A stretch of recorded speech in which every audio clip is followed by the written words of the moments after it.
तो प्यारे बच्चों, एक बार फिर से आप सभी का स्वागत है एक बिल्कुल ही नए लेक्चर में, जहां आज एप्लीकेशन ऑफ गॉस लॉ में बस हमें बिल्कुल लास्ट कॉन्सेप्ट जो सीखना बचा था वो था स्फीयर एंड स्फेरिकल शेल्स, है ना। तो लास्ट में तुम्हें मैं रिवाइज करा दूं, जो हमारा सबसे लास्ट डेरिवेशन था उसमें हम लोग ने हॉलो रॉड और सॉलिड कंडक्टिंग रॉड्स या फिर सॉलिड नॉन कंडक्टिंग रॉड्स के लिए डेरिवेशन करना सीखा था।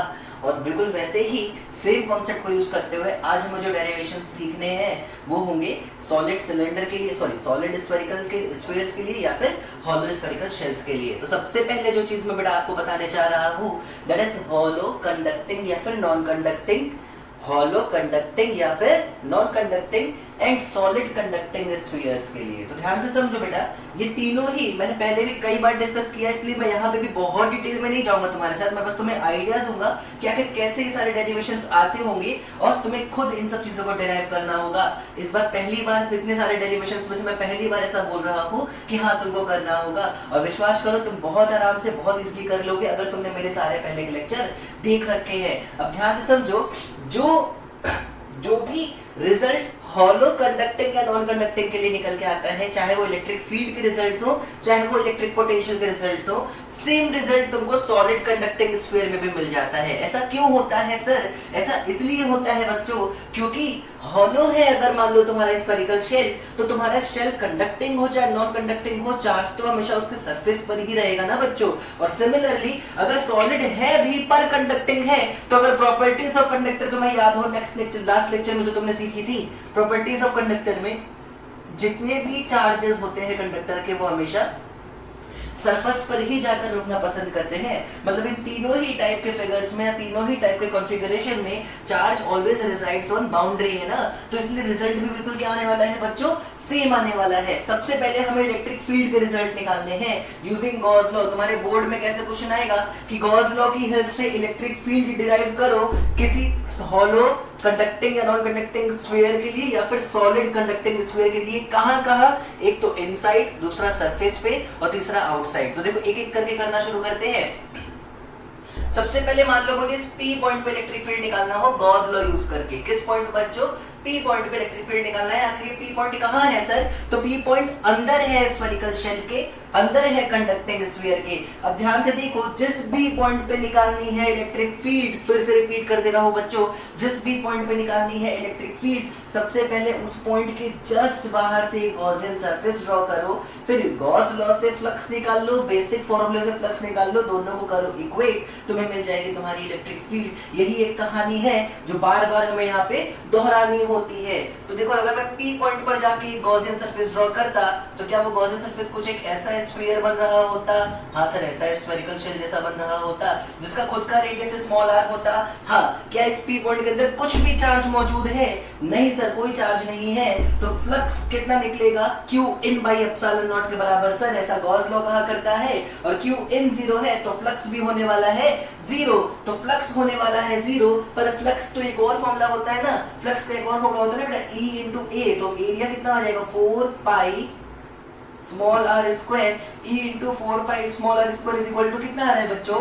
0। क्या स्मॉल r 0 है? नहीं सर। तो क्या 0 होगा बच्चों? क्या 0 होगा सर? इलेक्ट्रिक फील्ड 0 होगी। तो electric field inside a hollow conducting या फिर नॉन कंडक्टिंग या फिर सॉलिड कंडक्टिंग स्फीयर हमेशा कितनी आने वाली है बच्चों?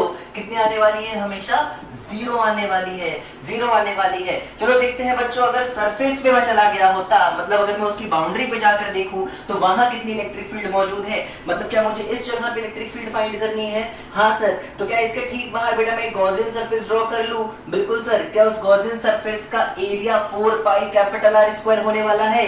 हाँ सर, क्योंकि आपने जस्ट आउटसाइड लिया है तो हम जस्ट आउटसाइड का रेडियस भी कैपिटल R ही ट्रीट कर लेंगे। तो बेटा क्या लिखूंगा मैं यहाँ पे? E into 4 pi capital R square, E into 4 pi capital R square is equal to, अगर गॉसियन सरफेस जस्ट इसके बाहर से बनाया है बेटा, जस्ट इसके बाहर से बनाया है तो पूरा का पूरा चार्ज गॉसियन सरफेस के अंदर होगा, तो इज इक्वल टू Q, जहां 0 लिखा था वहां पे Q बाई एप्सिलॉन नॉट आ चुका होगा।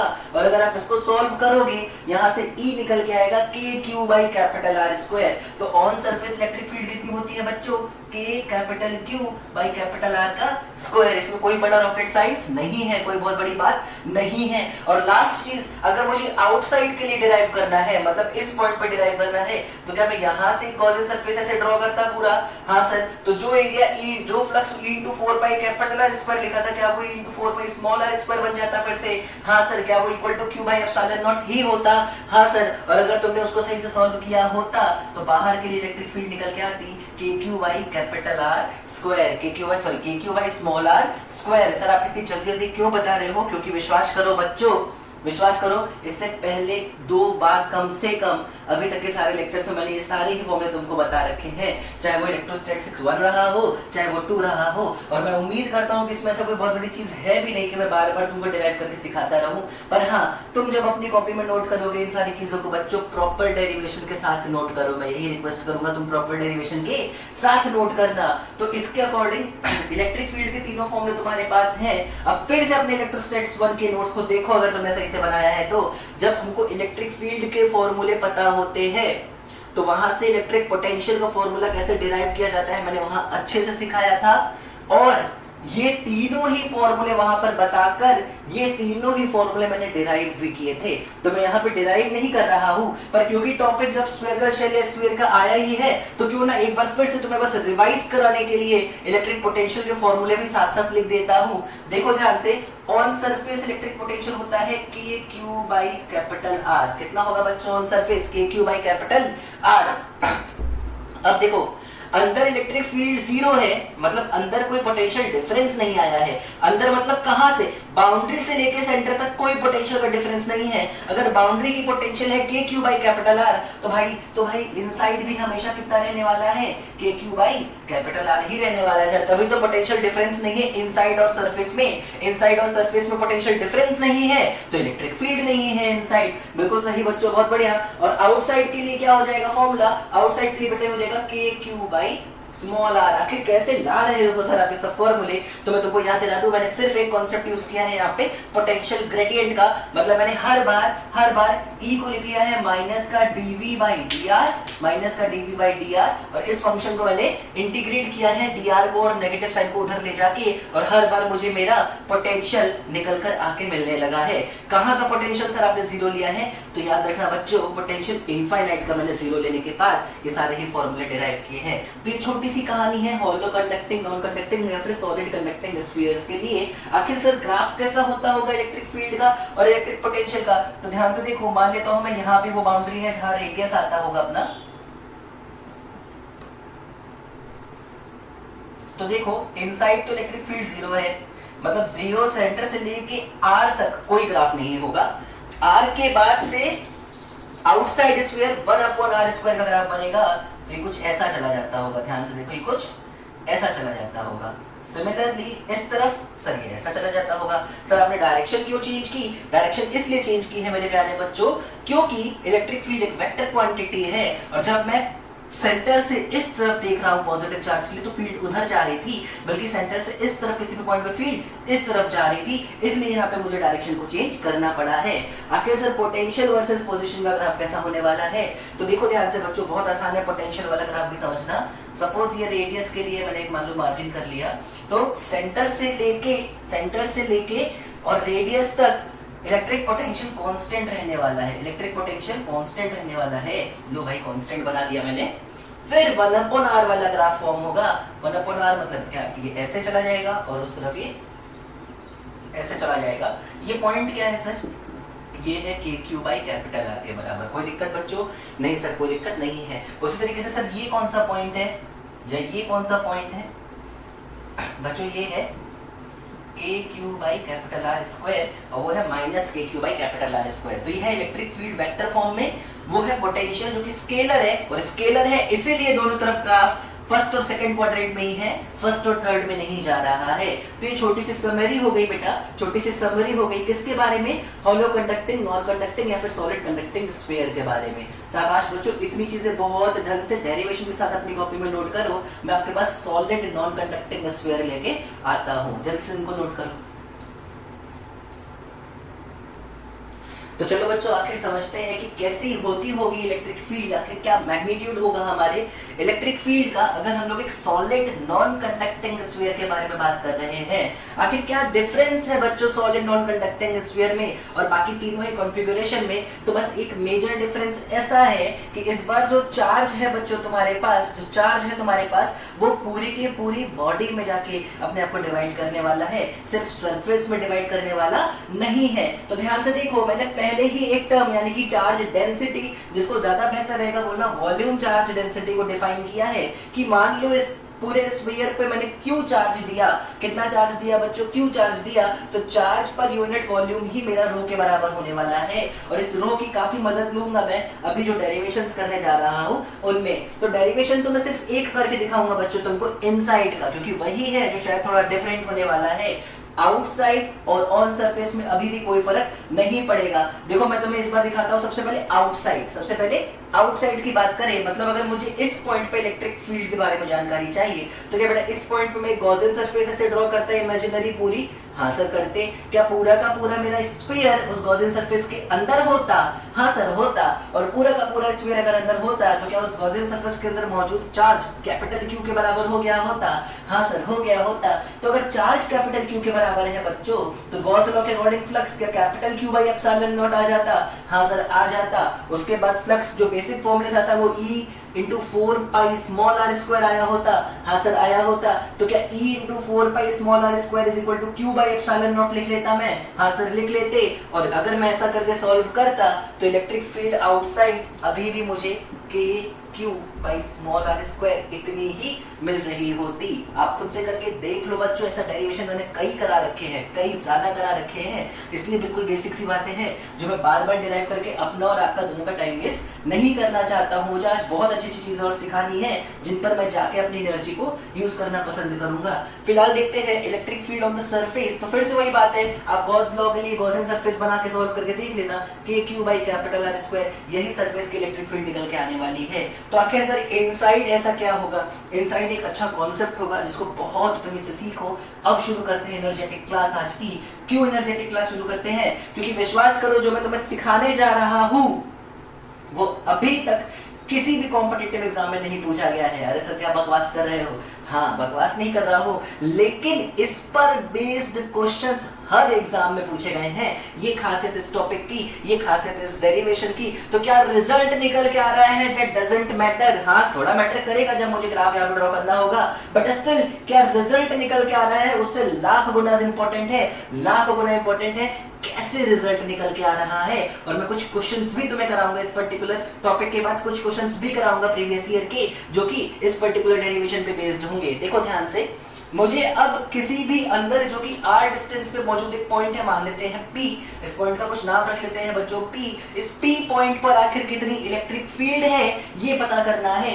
तरीका नहीं बदलेगा, तरीका नहीं बदलेगा, गॉस लॉ की ही मदद से आंसर निकालेंगे। सबसे पहले मुझे पता करना पड़ेगा बच्चों कि आखिर कितना चार्ज है जो कि इस पर्टिकुलर गॉसियन सरफेस में मौजूद होगा जो कि P पॉइंट से पास करने वाली है। मुझे ये चार्ज निकालना है बच्चों, इतने में कितना चार्ज है। मुझे पता है पूरे में चार्ज है Q। पूरे में चार्ज कितना है बेटा? Q। तो देखो ऐसे लिख सकता हूं मैं 4/3 पाई कैपिटल R क्यूब। इतने वॉल्यूम में मौजूद चार्ज कितना है बच्चों? Q।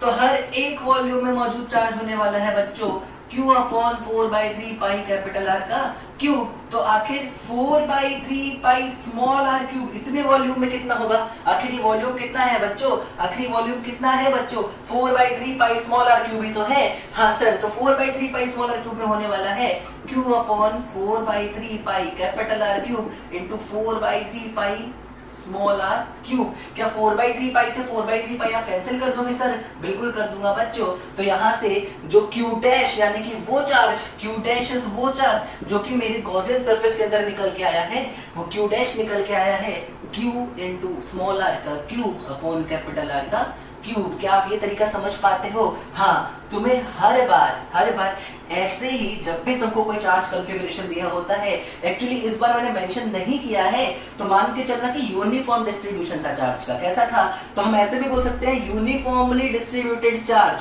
यूनिफॉर्मली डिस्ट्रीब्यूटेड चार्ज का कॉन्सेप्ट हम सीख रहे थे।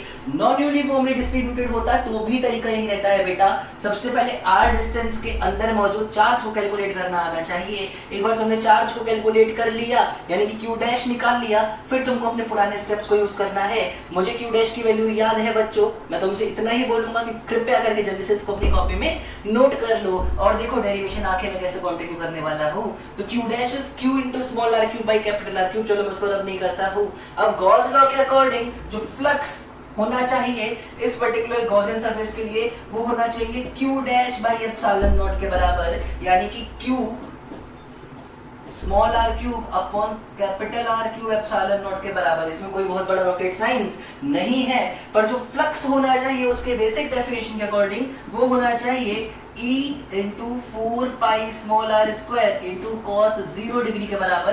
फाई बराबर ई ए कॉस थीटा होता है बच्चों, तो ये कितना आएगा बच्चों? ये आएगा E into 4 pi small r square के बराबर। तो Q डैश यानी दोनों तरीके से फ्लक्स हमारे पास आ चुका है बच्चों, तो क्यों ना अब हमें इनको आपस में रिलेट किया जाए। हम जब रिलेट करेंगे तो हमें मिलेगा E into 4 pi small r square is equal to Q capital R cube upon small r cube epsilon not. क्या r स्क्वायर से r क्यूब कैंसिल कर दोगे सर आप? बिल्कुल कर दूंगा बेटा, बिल्कुल कर दूंगा। तो क्या बचा? q r upon r cube epsilon not. और यहाँ से जो इलेक्ट्रिक फील्ड का फॉर्मूला निकल के आया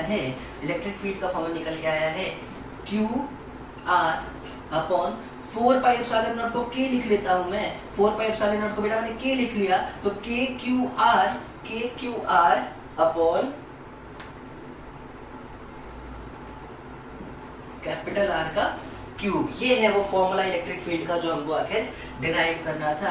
सर क्या इसको इसी फॉर्म में याद रखना है कि कोई और तरीका भी है इसको याद करने का? बेटा एक और कॉन्सेप्ट है जिसको याद रखना होगा, रो के टर्म्स में आखिर बात की जाए तो देखो रो के टर्म्स में कैसे बात कर सकते हो?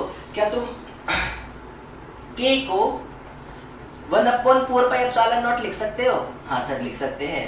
और क्या तुम q को 4/3 पाई r क्यूब रो लिख सकते हो? हाँ सर लिख सकते हैं। जरा ये दो चेंजेस करके देखना, मैं रिपीट कर दूं, k को लिखना 1/4 पाई एप्सिलॉन नॉट, q को लिखना rho into 4/3 pi capital R cube. और ये दोनों ही चेंजेस यहाँ करोगे तो तुम्हें इलेक्ट्रिक फील्ड का एक और फॉर्मूला मिलेगा रो के टर्म्स में, जो कि होगा रो r/3 एप्सिलॉन नॉट। दोनों ही फॉर्म्स ध्यान से देखो, दोनों ही फॉर्म से एक चीज पता चलती है कि अंदर के किसी भी पॉइंट के लिए इलेक्ट्रिक फील्ड स्मॉल r के डायरेक्टली प्रोपोर्शनल है। मतलब जब तक आप सरफेस के मतलब अपने स्फेरिकल शेल के सरफेस तक नहीं पहुंचते हो तब तक r के बढ़ने के साथ साथ इलेक्ट्रिक फील्ड भी बढ़ रही होगी। दोनों ही फॉर्मूलों से आप ये कंक्लूड कर सकते हो। तो आखिर सर इलेक्ट्रिक फील्ड का ग्राफ कैसा बनेगा? मैं ग्राफ बिल्कुल बना के दिखाता हूँ। उसके बाद ये तीन फॉर्मूले याद रखना। Outside is kq upon 1/r kq by r small r square, on surface is kq by capital R square, और इनसाइड के लिए जो फॉर्मूले हैं वो आपके सामने आपको नजर आ रहे हैं। तो आखिर देखते हैं आखिर ग्राफ किस तरीके का बना होता अगर मुझे इलेक्ट्रिक फील्ड का ग्राफ बनाना हो तो। देखो ध्यान से,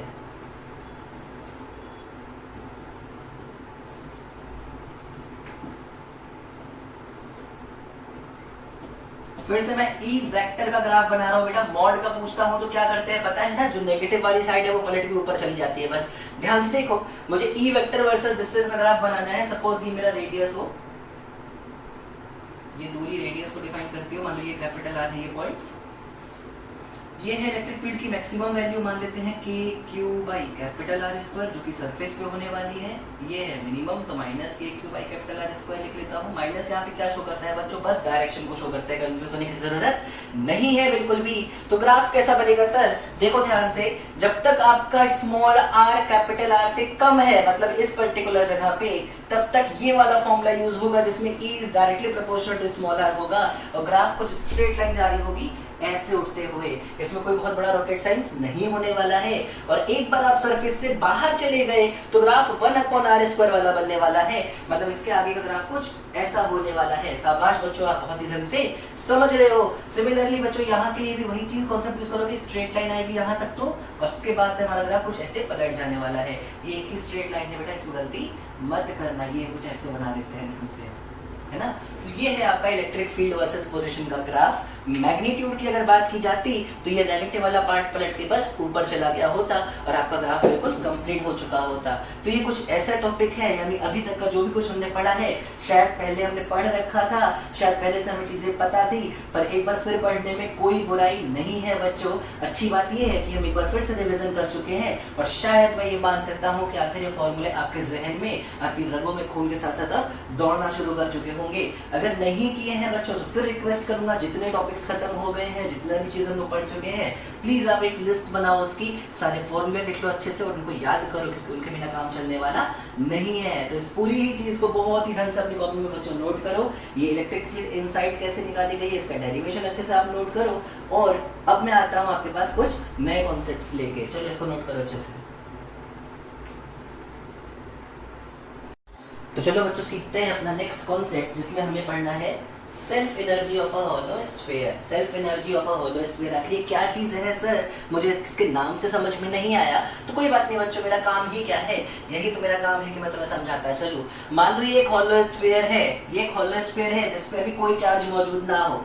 अब इस होलो स्फीयर को मुझे कैपिटल Q चार्ज लाके देना है। तो बेटा मेरी बात समझो ध्यान से, कैपिटल Q चार्ज मैं डायरेक्टली लाके नहीं देता हूँ। मैं डायरेक्टली लाके नहीं देता हूँ का मतलब ये है कि कैपिटल Q चार्ज ऐसा नहीं है कि कोई पत्थर है उठा के लाके दे दिया, काम खत्म हो गया। कैपिटल Q चार्ज खुद बहुत सारे छोटे छोटे चार्ज का एक ग्रुप है, मतलब धीरे धीरे इसमें स्मॉल स्मॉल चार्जेस आके जुड़ते जा रहे होंगे, जुड़ते जा रहे होंगे, तब तक जब तक फाइनली इस पर टोटल चार्ज कैपिटल Q के बराबर ना हो जाता हो। अब मेरी बात ध्यान से सुन लो, मान लो मैं कैपिटल Q चार्ज के 1000 टुकड़े कर दूं, ये मानते हुए कि सिर्फ उसके 1000 ही टुकड़े पॉसिबल थे, मतलब मैं क्वांटाइज कर दूं कि हर टुकड़ा 1/1000 टाइम है कैपिटल Q का। तो मान लो मैंने पहला टुकड़ा लाके इसको दिया, शांत बैठा रहेगा, कोई परेशानी की बात नहीं है, क्योंकि एक अकेला charge can never form a system. System तो बनता है तब जब कितने मौजूद होंगे चार्ज बच्चों, कम से कम 2। जैसे ही दूसरा टुकड़ा भी लाके दिया, क्या वहां पे 2 चार्ज जो स्फीयर की बाउंड्री पे आ चुके हैं, हाँ, क्या ये दोनों मिलकर एक सिस्टम फॉर्म करेंगे? हाँ, और जहां मौजूद है सिस्टम वहां मौजूद होगी पोटेंशियल एनर्जी। मतलब अब जो सिस्टम बनेगा 2 चार्ज का, फिर तीसरा आके जुड़ेगा तो 3 चार्ज का, चौथा आके जुड़ेगा तो 4 चार्ज का, ऐसे हजारों आके जुड़ेंगे। तो पूरे कैपिटल Q का ये जो एक सिस्टम फॉर्म हुआ, ये जो सिस्टम फॉर्म हुआ, इस सिस्टम को बनाने में कितनी एनर्जी लगी या कितनी एनर्जी आ गई इस स्फेरिकल शेल के पास, वो एनर्जी ही मुझे यहाँ पे कैलकुलेट करनी है। तो बिल्कुल ध्यान से समझो, मुझे कैलकुलेट करना है self energy of a hollow sphere. इसके बाद में सॉलिड नॉन कंडक्टिंग के लिए भी डिराइव करना सिखाऊंगा। कैसे करते हैं डेरिवेशन, बिल्कुल ध्यान से समझो। मैं मानता हूं कि किसी टाइम पर मुझे देना है इसको टोटल कितना चार्ज है बच्चों, भूलना नहीं, कैपिटल Q। मैं कहता हूँ किसी टाइम पे मान लो देते देते इसमें स्मॉल q चार्ज आ चुका है। कितना चार्ज आ चुका है बच्चों, स्मॉल q। और मैं ये भी मान के चलता हूँ कि आखिर इसकी रेडियस कितनी है सर, कैपिटल R के बराबर। तो आखिर क्या पोटेंशियल हुआ इसकी सरफेस का, तो वो पोटेंशियल होता है बच्चों, वो पोटेंशियल होता है Q/R के बराबर। सर हम ये फॉर्मूला जानते थे, ये फॉर्मूला हम जानते थे। पोटेंशियल कितना है बच्चों, Q/R के बराबर। आखिर पोटेंशियल इन्फिनिटी, ये पोटेंशियल सरफेस का है, पोटेंशियल इन्फिनिटी का कितना है बच्चों, सर 0। अब मेरी बात ध्यान से सुनो, Q के बाद अब मुझे फिर dq चार्ज लाके और देना है, फिर एक dq, तब तक जब तक टोटल चार्ज कैपिटल Q ना हो जाए, जब तक टोटल चार्ज बच्चों कैपिटल Q ना हो जाए। तो देखो जब मैं अगला dq चार्ज लाके देता हूं तो आखिर मुझे dq चार्ज कहां से लेके आना है, dq चार्ज कहां से लेके आना है, इनफाइनाइट से लाना है। सर कहां तक लाना है, सर सरफेस तक लाना है। क्या तुम ये बात समझ सकते हो? हाँ सर समझ सकता हूं। तो बताओ, work done by external agent, जो छोटा सा वर्क किया एक्सटर्नल एजेंट ने, और dq चार्ज ला को यहाँ ऐड करने में, और dq चार्ज को यहाँ लाकर ऐड करने में, क्या उसका फॉर्मूला होता है पोटेंशियल डिफरेंस इनटू चार्ज। तो चार्ज कितना है dq और पोटेंशियल डिफरेंस कितना है भाई, kq/r - 0। क्या हाँ सही है? हाँ सर बिल्कुल सही है। तो जो छोटा सा वर्क किया एक्सटर्नल एजेंट में वो आ गया है dq ऐसे लिख सकता हूँ क्या बेटा मैं, के Q D Q by capital R. हाँ सर आप बिल्कुल लिख सकते हो ऐसे। तो आखिर पूरा वर्क क्या होगा, एक्सटर्नल एजेंट का पूरा वर्क क्या होगा, तो क्या मैं इसको इंटीग्रेट कर दूं? हाँ सर। क्या लिमिट लगाओगे, तो देखो बेटा लिमिट किसके टर्म्स में लगानी है उसको तो देखो पहले, क्या क्यू की लिमिट लगानी है, तो स्टार्टिंग में क्यू 0 से कैपिटल क्यू तक जाना चाहिए, और ये जो भी चीज निकल के आएगी यही मेरे सिस्टम की सेल्फ एनर्जी होने वाली है। कितनी निकल के आएगी सर, तो देखो जो कांस्टेंट है पहले उसको तो करो बाहर, के बाई आर आ गया बाहर, क्यू डी क्यू का इंटीग्रेशन आ जाएगा क्यू स्क्वायर बाई 2, लिमिट 0 से लेके क्यू, यहाँ से वर्क यानी कि सेल्फ एनर्जी लिख लेता हूँ डायरेक्ट, क्योंकि self energy is work done by external agent. याद रखना मैंने एक्सटर्नल एजेंट का वर्क कैलकुलेट किया, अगर मैं इलेक्ट्रिक फील्ड का वर्क कैलकुलेट करता तो मैं एक माइनस साइन साथ में लेके चल रहा होता, क्योंकि हमें पता है कंजर्वेटिव फील्ड और कंजर्वेटिव पोटेंशियल में, पोटेंशियल एनर्जी में जो रिलेशन है that is sorry conservative force और कंजर्वेटिव एनर्जी में जो रिलेशन है वो है F is equal to minus of du by dr का, अगर आपको याद हो तो। फिलहाल मैं कंजर्वेटिव फोर्स की बात नहीं कर रहा हूँ, मैं एक्सटर्नल फोर्स यानी एक्सटर्नल वर्क से सारा काम कर दे रहा हूँ। तो मैंने सबसे पहले एक्सटर्नल वर्क कैलकुलेट किया, उसके बाद वर्क को ही सेल्फ एनर्जी के टर्म्स में लिखा, तो वो निकल के आया है K कैपिटल Q का स्क्वायर अपॉन 2r के बराबर, k कैपिटल Q का स्क्वायर अपॉन 2r के बराबर। कुछ बुक्स में इसको ऐसे भी लिखा जाता है u is equal to q square upon 8 pi epsilon not r के बराबर, और ये फॉर्मूला याद रखने में बहुत कठिन नहीं है, k की value 1 upon 4 pi epsilon not ही मैंने वहां पे पुट की है। क्या आप ये समझ सकते हो? हाँ सर समझ सकते हैं। तो आखिर किसी भी हॉलो स्फीयर की कितनी होती है सेल्फ एनर्जी, वो फॉर्मूला आपके सामने आ चुका है। बहुत ही आसान सा कॉन्सेप्ट था, बहुत ही बेहतरीन कॉन्सेप्ट था और हमने अच्छे से सीखा भी है। इसको अच्छे से बच्चों नोट करो, ये फॉर्मूला अच्छे से याद करो, काफी इंपॉर्टेंट होगा ये फॉर्मूला तुम्हारे लिए। मैं लेके आता हूँ आपके पास self energy of a solid sphere, तो इन चीजों को नोट करो अच्छे से बच्चों। तो चलो बच्चों देखते हैं कि self energy of a solid sphere कैसे कैलकुलेट करना है हमको। पर उससे पहले सिर्फ इसका भी तो मतलब समझाओ कि आखिर सॉलिड स्फीयर यानी कि, अच्छा ध्यान देना मैं सॉलिड नॉन कंडक्टिंग की बात कर रहा हूं, फील करो ध्यान से। मान लो मेरे पास एक स्फीयर है जिसका रेडियस कैपिटल आर के बराबर हो, जिसका रेडियस कैपिटल आर के बराबर हो, और इस पर मौजूद है टोटल चार्ज Q जो कि पूरे स्फीयर में यूनिफॉर्मली डिस्ट्रीब्यूटेड है। अब मेरी बात ध्यान से समझना, क्या पूरा का पूरा चार्ज ऐसा तो नहीं है यहाँ से लेके R तक फैल गया होगा, पहले कुछ चार्ज आया होगा, धीरे धीरे धीरे धीरे इसमें आके जुड़ता जा रहा होगा। मान लो पहले कुछ चार्ज आया यहाँ जुड़ा, फिर इस पे आके और चार्ज जुड़ा और चार्ज जुड़ा और चार्ज जुड़ा, ऐसे जुड़ते जुड़ते जुड़ते जुड़ते जो रेडियस है वो कितना हो गया होगा बच्चों, R हो गया होगा, कैपिटल R, जिसमें कि हमारा चार्ज मौजूद है। तो आखिर कितना वर्क करना पड़ा है, कितना वर्क करना पड़ा है एक्सटर्नल एजेंट को कैपिटल R रेडियस में यूनिफॉर्मली Q चार्ज को डिस्ट्रीब्यूट करने में, वही वर्क इस पूरे के पूरे स्फीयर की क्या बन जाएगी बच्चों, सेल्फ एनर्जी बन जाएगी। और ये सेल्फ एनर्जी ही मुझे बच्चों कैलकुलेट करनी है। चलो बहुत ध्यान से देखो, इस पर्टिकुलर क्वेश्चन को करने के लिए मेरे को चार्ज डेंसिटी की हेल्प लेनी पड़ेगी। किसकी हेल्प लेनी पड़ेगी बच्चों, चार्ज डेंसिटी की हेल्प लेनी पड़ेगी। बहुत ध्यान से देखना मैं कैसे करूंगा। मैं मान लेता हूं कि एक टाइम ऐसा आया जब सारे चार्ज जुड़ते जुड़ते बच्चों R रेडियस का एक स्फीयर बना चुके थे। तो आखिर इस R रेडियस में कितना चार्ज मौजूद था, पहले उसके पे काम करते हैं। मान लेते हैं रो है मेरी चार्ज डेंसिटी, तो रो होती बेटा क्या, टोटल चार्ज अपॉन पूरा वॉल्यूम। तो आखिर R रेडियस में कितना चार्ज मौजूद होता, R रेडियस में चार्ज Q डैश होता, जो कि होता rho into 4/3 pi small r cube के बराबर। क्या बेटा समझ सकते हो? हाँ सर हम ये बात समझ सकते हैं, अभी कुछ देर पहले तो हमने ऐसा ही क्वेश्चन भी किया था। शाबाश बच्चों। तो इसका मतलब कि अभी कितना चार्ज मौजूद है मेरे पास वो निकल के आ चुका है, अभी कितना चार्ज है वो Q डैश मेरे पास आ चुका है। अब अगला स्टेप वही है, फिर एक dq चार्ज लाके इस पे देना है। तो ऐसा dq चार्ज जब मैं लाके इस पे देता हूँ, मैं मान लेता हूँ इस dq चार्ज के आने की वजह से जो रेडियस इसका इंक्रीज करा वो dr के बराबर इंक्रीज कर जाए। कितना इंक्रीज कर जाए बच्चों, dr के बराबर इसका रेडियस इंक्रीज कर जाए। तो आखिर dq हुआ कितना, जरा ध्यान से देखो। dq है वो चार्ज जो यहाँ मौजूद है इतनी जगह में, dr रेडियस में। कितने रेडियस में बच्चों, dr रेडियस में। अब देखो मैं ये चार्ज कैसे कैलकुलेट करूंगा, मुझे पता है अगर मुझे पता है कि आखिर चार्ज की डेंसिटी कितनी है बच्चों, सर रो के बराबर है। अगर मुझे ये पता चल जाए कि उस dq चार्ज ने कितना वॉल्यूम ऑक्यूपाई किया है, उस dq चार्ज ने कितना वॉल्यूम ऑक्यूपाई किया है, तो इजीली मैं निकाल सकता हूं कि आखिर dq कितना होने वाला है। देखो ध्यान से, कैसे पता चलेगा कि ये वॉल्यूम कितना था, तो मुझे लगता है volume surface area into height, अगर मैं इस कॉन्सेप्ट का यूज करूं तो इस पर्टिकुलर जो नया वाला शेल तुम्हें नजर आ रहा होगा डॉटेड लाइन से, इसका जो सरफेस एरिया है क्या वो अभी भी 4 पाई स्मॉल r स्क्वायर के बराबर होगा? हाँ। और उसकी थिकनेस कितनी है बच्चों? सर dr के बराबर है। तो क्या सरफेस एरिया इनटू हाइट ही है भाई वॉल्यूम होती है, और चार्ज डेंसिटी रो थी, तो क्या dq is 4 pi small r square dr into rho. हाँ सर एकदम सही है, आपने कुछ भी गलत नहीं किया है। अब अगर dq तुम्हारे पास आ चुका है और r डिस्टेंस पे अगर q डैश चार्ज अभी मौजूद था, तो उस q डैश चार्ज की वजह से कितना पोटेंशियल होता, तो v निकल के आता kq डैश बाई r के बराबर, kq डैश बाई r के बराबर। तो तुम्हें पोटेंशियल भी पता है सरफेस का। अच्छा v इंफिनिटी कितना होता बच्चों?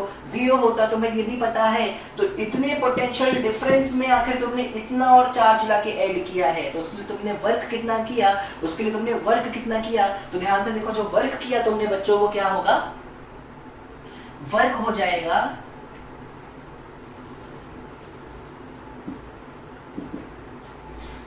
जाएगा, या फिर ऐसे कहता हूं छोटा सा वर्क हो जाएगा, v dq into v surface minus v infinity, जैसा कि पहले भी किया था हमने। हाँ सर बिल्कुल सही है। dq कितना आया है? रो 4 pi small r square dr, रो 4 pi small r square dr, और सरफेस का पोटेंशियल इज q डैश कितना है? रो 4/3 pi small r cube by r। ये हुआ है हमारा dw यानी कि छोटा सा वर्क, रो 4 pi r square dr into k रो 4/3 पाई r क्यूब अपॉन r। इसमें कोई बहुत बड़ा रॉकेट साइंस नहीं है। अब आखिर हमको निकालना क्या है सर? हमको निकालना है टोटल वर्क, तब तक जब तक इसका रेडियस 0 से बढ़ते बेटा कैपिटल R ना बन जाए, 0 से बढ़ते बच्चों कैपिटल R ना हो जाए। आखिर देखते हैं कि क्या होगा टोटल वर्क अगर मुझे निकालना पड़े, तो वो निकल के आएगा बच्चों, जो कांस्टेंट है उससे पहले बाहर ले लो, तो 4 पाई रो स्क्वायर, रो 2 बार है, 4 पाई रो स्क्वायर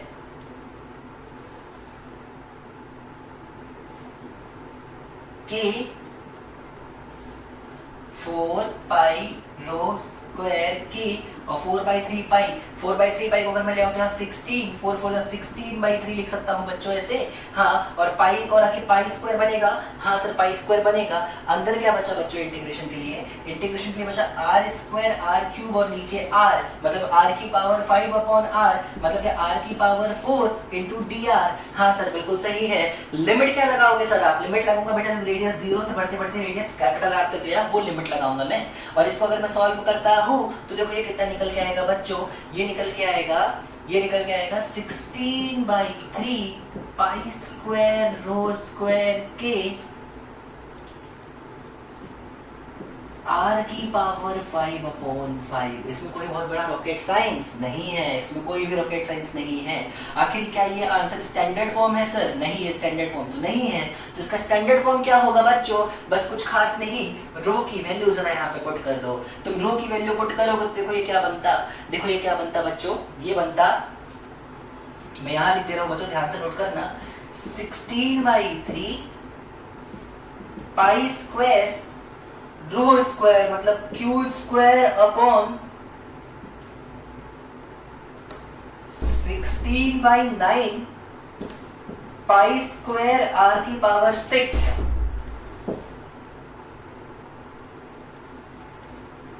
के r की पावर 5/5 ये बना होता है स्टैंडर्ड फॉर्म। क्या कुछ कैंसिल हो रहा है? हाँ देखो बच्चों 16 से 16, पाई स्क्वायर से पाई स्क्वायर, r की पावर 5 से r की पावर 6 सब कैंसिल ही तो हो रहा है। क्या ये 9 ऊपर चला जाता बच्चों? हाँ सर ऊपर चला जाता, और 9 से 3 कैंसिल होकर क्या ऊपर 3 बचा होता?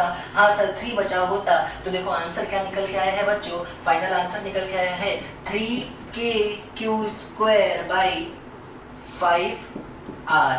ये है सेल्फ एनर्जी किसी नॉन कंडक्टिंग स्फीयर की, अगर आप k की वैल्यू 1/4πε0 पुट कर दो तो ये 3/20 के फॉर्म में आंसर आता है। कुछ बुक्स में 3/20 के फॉर्म्स में भी दिया होता है, कुछ खास नहीं है, बस k की वैल्यू सही से पुट की गई है और आंसर आ गया है। तो बड़ा बेहद इंपॉर्टेंट फॉर्मूलों में से एक फॉर्मूला है self energy of a solid non conducting sphere. मैं रिपीट कर देता हूँ एक बार पूरा कॉन्सेप्ट। मैंने ये माना है कि सारे चार्ज आकर जुड़ते रेडियस को 0 से बढ़ा के कैपिटल R तक ले जाएंगे।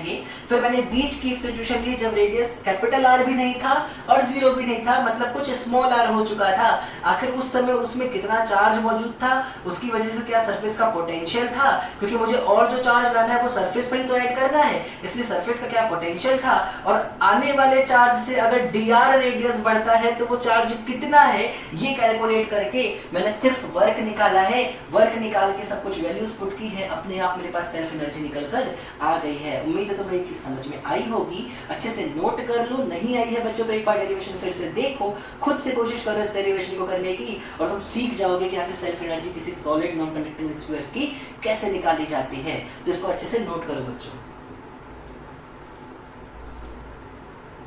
तो चलो बच्चों एक दो और न्यूमेरिकल्स देख लेते हैं ताकि हमारा आज का लेक्चर और ज्यादा सुंदर भी हो जाए और साथ साथ हम काफी और चीजें भी सीख जाए। मतलब कि सिर्फ ये नहीं कि हमने फॉर्मूले सीख लिया और हमारा काम हो गया, आखिर हमने एप्लीकेशंस देखनी है कि कैसे हम उन फॉर्मूलों को या फिर कैसे हम उन डेरिवेशंस को यूज करते हैं अपने न्यूमेरिकल में, जो कि पहले पेपर्स में पूछे जा चुके हो। तो मैं एक क्वेश्चन तुम्हारे सामने लेके आ रहा हूँ कि for a solid non conducting sphere, मतलब मेरे पास एक स्फीयर है बट वो नॉन कंडक्टिंग है, उसमें चार्ज की density rho is equal to rho not r. मतलब जैसे सेंटर से कैपिटल आर तक चल के जाते